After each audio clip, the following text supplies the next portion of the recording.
If someone knocks on your door after 3 a.m., don't open it. Not even if it sounds like your own voice. This isn't just some old wives' tale or a creepy pasta you read online. This is a warning. I learned that the hard way. And I am telling you this story so you don't make the same mistake I did. It all started on a Tuesday, which is weird, right? You'd expect something like this to happen on a Friday the 13th, during a thunderstorm. But no, it was just a regular, boring Tuesday night. I'd been up late, cramming for a final exam. My apartment is on the ground floor of an old building, the kind with creaky floorboards and pipes that groan like a dying whale, around 3:15 a.m. Just as I was finally starting to drift off with my face buried in a textbook, I heard it. Knock. Knock. Knock.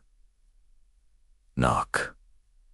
It was a soft, hesitant sound, almost like someone was embarrassed to be there. I froze. Who on earth would be knocking at this hour? My first thought was that it was my neighbor, Mrs. Gable. Maybe she'd locked herself out again. She's a sweet old lady, but forgetful. So, I stumbled out of bed, my eyes still blurry with sleep, and shuffled to the door. I peered through the peephole. Nothing. Just the dimly lit, empty hallway. The yellow light from the flickering overhead bulb made everything look sickly and strange.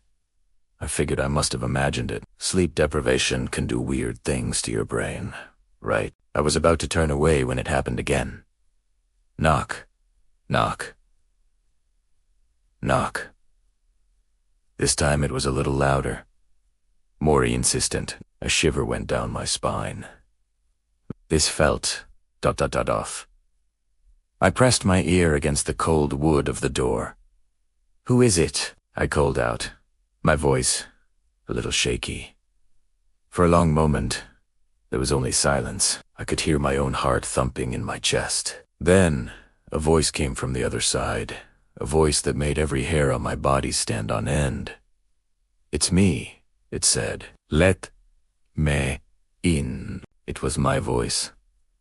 Not just similar, not a good impression. It was my exact voice. Same pitch, same cadence, same slight lisp I've had since I was a kid. My blood ran cold. It was like listening to a recording of myself, but a recording that was happening live, right outside my door. My mind raced, trying to find a logical explanation. A prank. My friends were jerks, but this was a new level of elaborate. A recording. How could they time it so perfectly with my question? Every rational thought was screaming at me that this was impossible, but my ears weren't lying. "That's not funny," I said, trying to sound angry instead of terrified. "Who is this really?" "I told you," the voice replied, its tone becoming a little impatient, a little strained. "It's me. I got locked out. I forgot my keys. Please, just open the door. It's cold out here." It even had my habit of rambling when I'm nervous. It was uncanny. It knew how I spoke. I stepped back from the door, my hand flying to my mouth. This couldn't be real. I was having a nightmare. I pinched my arm, hard. Nope, definitely awake. I looked through the peephole again. Still, nothing. An empty hallway. But I could feel a presence on the other side. A cold spot seemed to emanate from the door, seeping into the room. "If you're really me," I challenged, my voice trembling, "then what did we have for dinner last night?" It was a stupid question, but it was the only thing I could think of.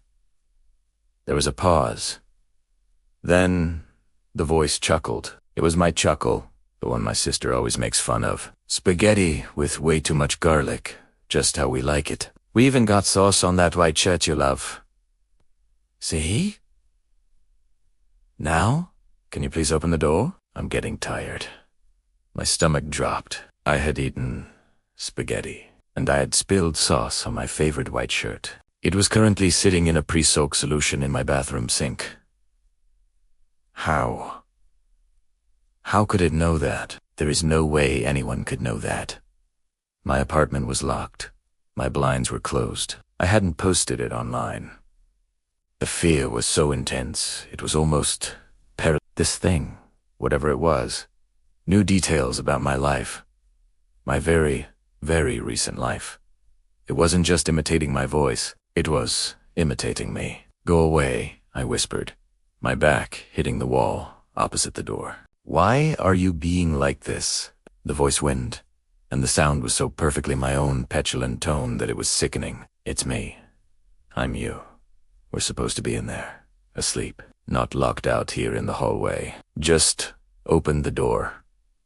Knock. Knock. Knock. Knock. Knock." The knocking became faster, more frantic. It wasn't soft and hesitant anymore. It was demanding, angry, a desperate pounding that echoed through my small apartment. "Let me in!" It screamed. The voice was still mine, but it was raw, distorted with a rage I had never felt in my life. It was a terrifying, guttural sound. "I know you're in there. Open the door. Open IT now." The door frame began to rattle. I saw the doorknob jiggle violently, as if something was wrenching it back and forth from the other side. I was convinced it was going to burst open. I ran to my living room, grabbed the heaviest thing I could find, a ridiculously oversized history textbook, and sobered it, along with my shoe rack, against the bottom of the door. It wasn't much, but it was all I could do. "Primera ba, skedawai," grabbing my phone and dialing 911, my fingers fumbling on the screen. The pounding was relentless. Boom.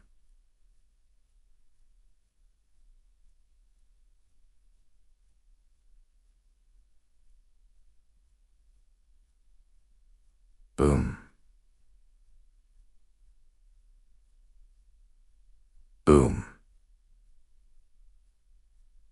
It sounded like someone was throwing their entire body against the door. The wood groaned, and I saw a small crack appear near the lock.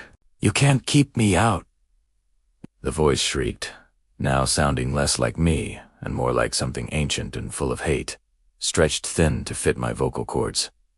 "This is my home. You are the imposter. I'll get in. I'll get in and I'll take my place back." I was sobbing into the phone, trying to explain to the dispatcher what was happening. How do you tell someone that you're hiding from yourself? How do you explain that your own voice is trying to break down your door to kill you? She tried to keep me calm, telling me officers were on their way, but they felt a lifetime away. Then, as suddenly as it began, the pounding stopped.